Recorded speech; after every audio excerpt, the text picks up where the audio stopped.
raised a lot of interesting questions. Yeah, we can use it as a bit of a roundtable and take about 10 minutes, and then I'll close us out with a couple closing remarks.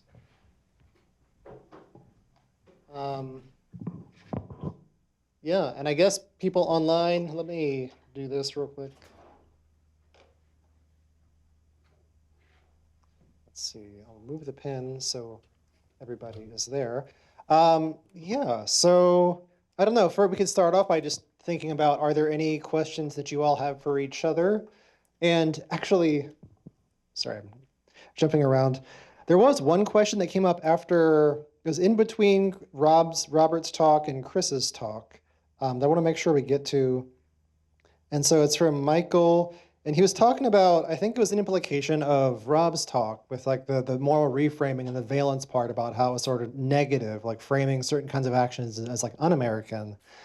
And he was asking about, is part of, and I think this also applies to what you were saying, Hannah, and some of the implications of Samantha's talk as well. If you're trying, Michael is asking, are you trying to, in these conversations across partisan lines, persuade people to take like the right view versus orienting towards a shared understanding of pluralistic differences in values that may exist across partisan lines? And so are you trying to, in these persuasive attempts, but you could also perhaps arguably like in the empathy attempts or trying to engage in parasocial contact, etc., are you trying to create new shared understandings or stick with one's original understanding? And like, what is the role of humility in that? So yeah, anybody who wants to jump in, and we can riff from there. Oh, sorry.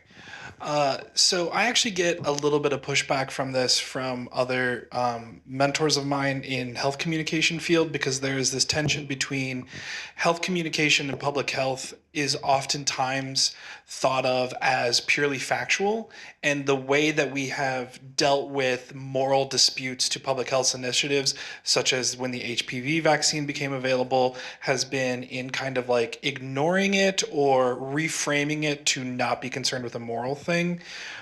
So my orientation to that question is that there is, from a health perspective, a right answer towards should students get abstinence-only sex education or comprehensive sex education.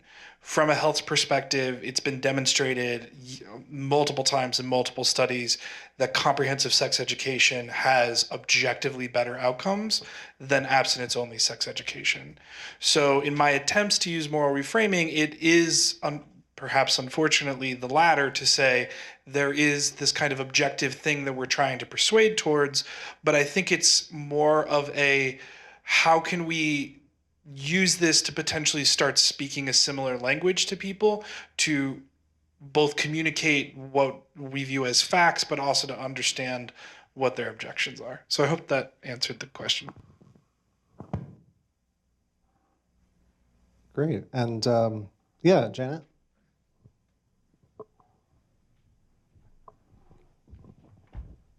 Since we're talking about your work, I did have a question about it, because I was thinking about I don't exactly know what you said to your conservative group, but I was thinking about what the message might be for conservatives. Some of it's building to some extent of Mikey's work, but it's the idea that if you're talking to conservative Christians, what they view as what America's like now versus what America should be. And so it's not American, this binding principle, but if they actually think America is not good and what they really want is a different America, and then also what it is to align with their values for the different things is, so I'm trying to frame in my mind what it would be actually. So if sex education decreases divorce, or sex education is better at, I don't know, somehow promoting some sort of heterosexual relationships, and so if it actually gets at the specific sexual related values that they're concerned about, not that it's American or not American. So moving to a different sort of moral principle, in part because what is an American principle, what is and is not America, may not align with what conservative Americans think. Yeah, absolutely. I think one of the things that I'm viewing as an important next step is to actually do some qualitative focus group based work with like Christian conservatives and try to use a reasoned action approach to identify what are the important moral messages for this group. I do think that you bring up an interesting kind of ethical consideration that I think our last speaker was addressing as well, which is it permissible as a health communicator to throw one group under the bus in order to like help out another one? So if it's like I am liberal enough who I'm a big supporter of divorce. I think divorce is an important social good, and I think it is an important public health principle.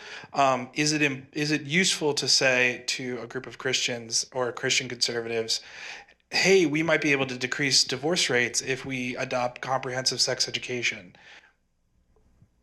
That's murky even for me, and I tend to be somebody who is a little bit more just like let's go do it type of person. But I do think it's a really important thing to think about. Great. Well, definitely raise some questions to each other as well. I mean, two things that stood out to me, and thinking about, I mean, Chris has written about democratic virtues and cultivating different kinds of individual level psychological skills like emotion regulation that Hannah was alluding to in her talk.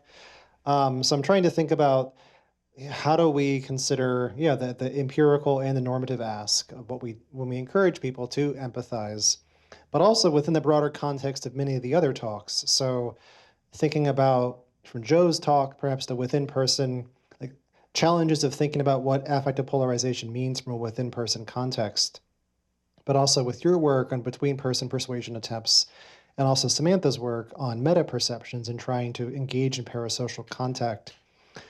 I'm just trying to think about how to situate these skillful emotion regulation development strategies in the context of these within person and between person challenges that may exist.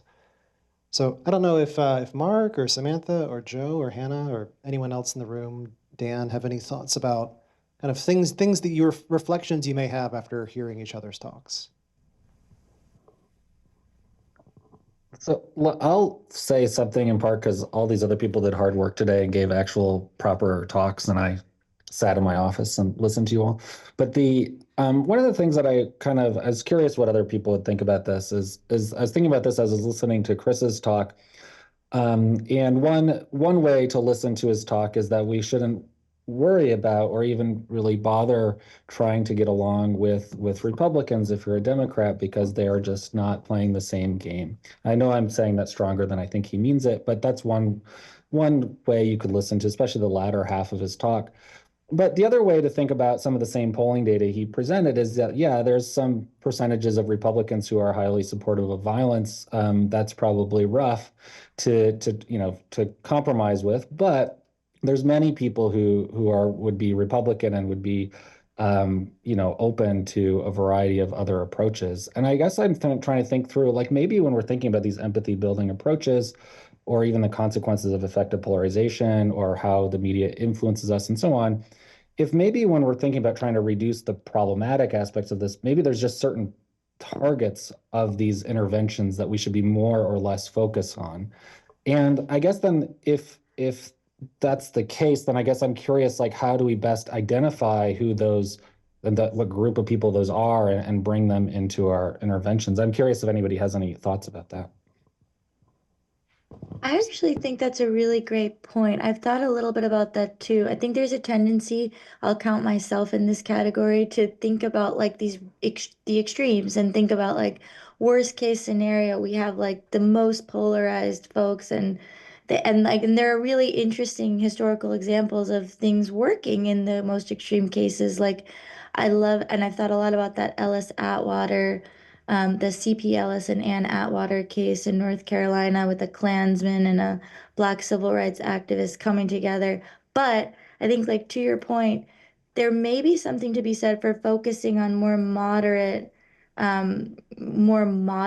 folks, and then thinking about how there could even be ripple effects there, like given their connections to members of communities who maybe are more extreme So anyways, that's all to say I like that line of thought a lot. I'd be curious what others think as well, but it feels like a fruitful, less kind of taxing way forward potentially. To follow up on that, Mark, it's Mikey. I'm blanking on his name. You have a colleague in your communication department at Michigan State who studies like positive deviance. And one of the things that I was thinking of during your talk is, why are we focusing on the people who need fixing rather than the outliers? Because the outliers may actually give us cues into what we can actually leverage to bring along members of their in-group. And so we could focus on the 28% of people who support violence, or we could ask the rest of them, well, why don't you support violence? What are the arguments that you use to your in-group? And I think, as largely liberal social psychologists and social scientists writ large who think about intervention, we take our own vantage point and try to apply it to others, say, we're going to fix you and we're going to give you this message. And I'm guilty of it too. We all seem to do this.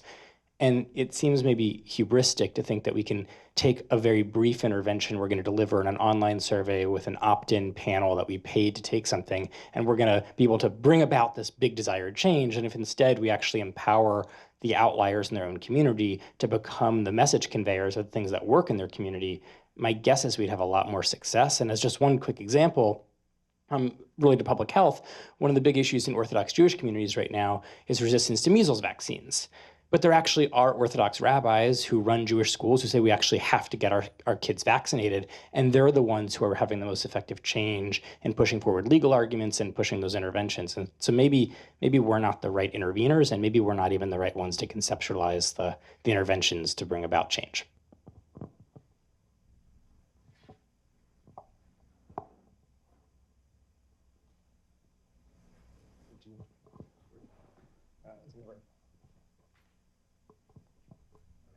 So I was going to add Yeah, fully agreed.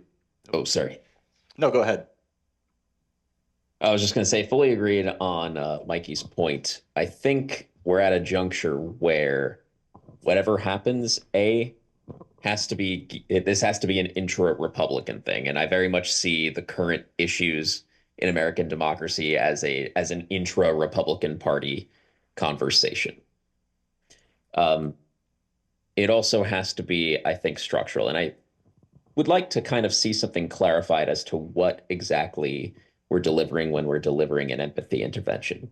Is it perspective taking? Is it simply understanding the narratives that broadly that liberals and conservatives have about the United States, which I think would be generally valuable to know even in times like this?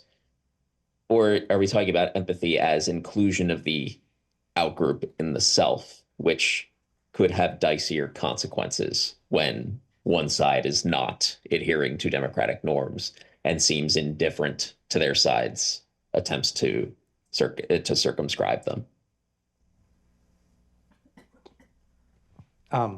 Okay, this is short.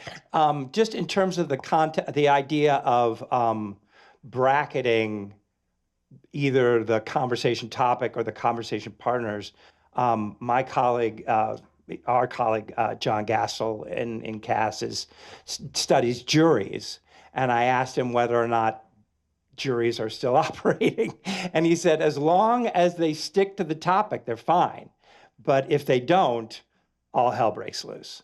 And I don't know whether that gives some kind of opportunity for how to manipulate conversations elsewhere.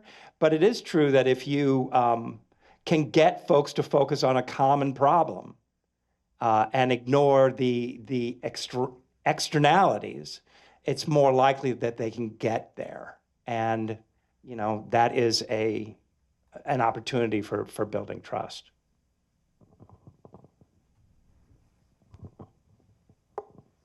To the point that Michael was making, I was kind of trying to think throughout the presentations today about, okay, so what exactly is the space of like interventions that one, address sort of the core mechanisms behind polarization, two are ethical, three are scalable and have external validity.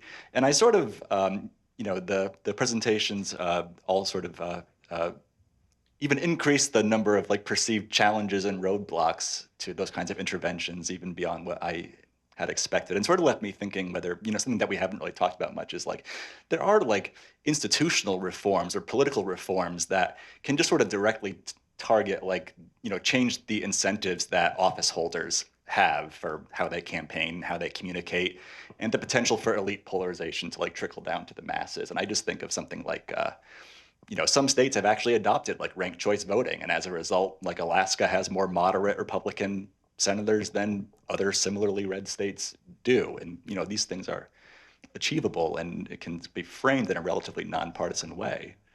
So I'm just sort of putting that on the table as like, among the interventions that we should be considering, besides ones that just target the masses. To piggyback on that, I think that's such an excellent point. And I think there's also like you're suggesting, and like someone else was just suggesting in the audience, like there are things to do that kind of can rally people together around a joint goal, like participatory budgeting. I feel like is such an interesting example where you can have like diverse members of a community coming together to work on a shared goal, distributing the budget to address problems in their community, and it can like create bridges across divides that otherwise are really hard to bridge.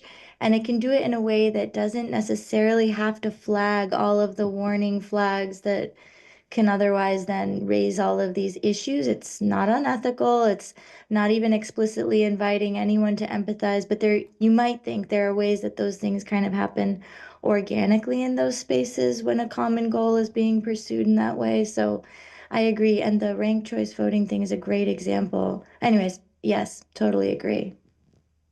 I guess one of the things I wanted to comment to about your comment was from a health perspective, one of the important things I think to consider about things like safe sex education is that the problem with somebody who doesn't know about how to prevent getting an STI is that is the same person who will pass on an STI to somebody else.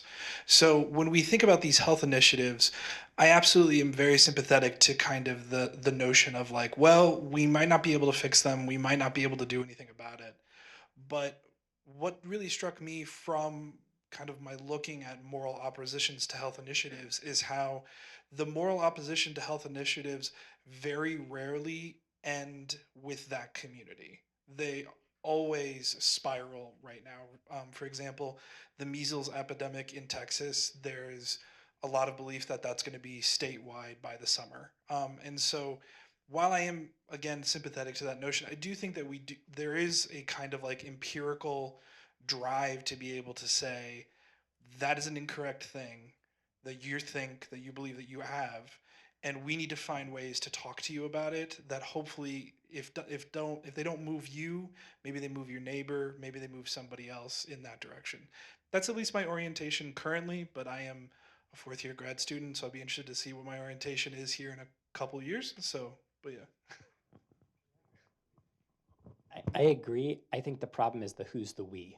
So I think the challenge is that you're going to have resistance when it's oh, I'm the elite from a university who's telling this community that you're the one who has to listen to us because we're the ones with knowledge. And so if instead we can find the messenger from within that community who delivers the same exact message, I think it's going to be a lot more effective. So we do have one more question online that maybe it threads a lot of the things everyone is bringing up, and anybody could jump in from online too. So one of our former students, Lauren, who's a political science psych person, how do you think recommitting to any of these interventions like public reason that Chris Beam talked about, or parasocial relationships like Samantha talked about, or empathy like Hannah talked about, how could recommitting to any of those work against apathy and fatigue about the kinds of polarization and the decay of democratic norms that folks like Joe was talking about? I just feel like a lot of people are past the point of caring, and I think there's a lot that makes people feel powerless and lacking in efficacy. So how do we basically get uptake on these interventions, given that people can be numb and efficacy might be sort of low? So big question to close us out, I think. Running the risk of talking too much. And I feel like that's exactly the kind of thing I've been grappling with. Again, sort of personally and then in research as well. And I think that's where some of the questions around like the ethics of nudging or like sort of more covert interventions becomes really important, because you might think that explicitly inviting people to participate in interventions that are aimed at improving things are likely to fail to attract a sufficiently large portion of the population, let alone the portion who probably needs it most. So we might be better off just instituting interventions in various different social institutional contexts where people have to go anyways. But then you might have worries about paternalism, or nudges are generally thought to be sort of morally permissible if people can opt out of them, if they can like unmask, if like a reasonable person could unmask that the nudge is happening, and that they can't be like required to do whatever it is they're being nudged to do. So anyways, I don't think all of that is insurmountable, but I do think like that's where I feel probably most optimistic, is implicit interventions, but curious to hear others' thoughts as well. I think it's a great question. I'm not optimistic, but I don't make this the argument I made, or the argument I made in Seven Democratic Virtues to change the world. I wanted to give individuals something that they could do on their own to stand up for democracy, and because I mean, people were asking me that a lot. What can I do? And so I feel like the way the conversation is frequently set up, it is set up in a way that is unfair, and it requires that people that do not affirm the Trumpian worldview have to just take it, even though it does reflect badly on them. It's not respectful. And so I feel like just being able to say, nope, not taking that. If you want to talk about something else, fine, let's talk about something else. But there are limits, there are standards that ought to be part of our conversation. And if you're not willing to live up to those, then I don't want to have a conversation. I think that is not only a responsible thing to say, I also think it's a pro-democratic thing to say. But I know there's a lot of people who don't think so. Anyway. Great. And so in terms of wrapping things up, I don't know if Samantha or Mark, if you had any further thoughts, or Abby, or anybody online who wants last thoughts to sort of leave with.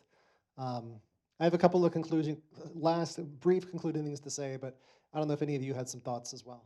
Yeah, go for it. Yeah, piggybacking off of what was said a couple minutes ago, but still in my mind is, I think Mikey was mentioning it about who the messenger is, and I think as scientists, that could be one messenger, but really empowering those leaders within communities can be a really effective way to spread messages. And there's a lot of really great organizations that are doing that, and so working with organizations and working with leaders in communities and giving them the science that we all have and giving them those tools to then disseminate those messages, I think can be an easier sell for how we get the message out there. So one thing that I like to do in my research, I know many people here in the audience do as well, is work with these organizations, to share our science with them, to either help build the interventions themselves or to evaluate the interventions that are out there, and then again translating this message to wider communities. So I think that was a really interesting insight from what Mikey mentioned, and there were several other people have mentioned here today too, about getting this message out there and thinking about who that messenger is. And maybe we're not the best messenger, and that's where this partnership can come in, where we can give the message to those who can actually reach the communities that we're so interested in reaching. Great. Well, I think that pretty much does it. Thank you all for being part of the panel and being part of this. Really appreciate it. I think one thing that was really neat about this whole conference, I mean, I was trying to draw some quick themes throughout as everyone was talking. But I think one of the neat things about this event is just how much it shows the value of this kind of set of insights. I mean, I think we've had people from communications and sociology, philosophy, psychology, political science. It's been really interesting to see how you're playing off different layers and levels of analysis to try to draw some insights on these questions.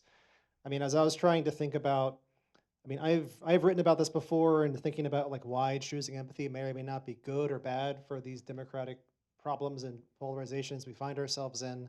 And like Hannah, I've reckoned and wrestled with thinking about what does it mean to choose empathy in this space? Is it a safe thing to do? Is it dangerous? Is it helpful?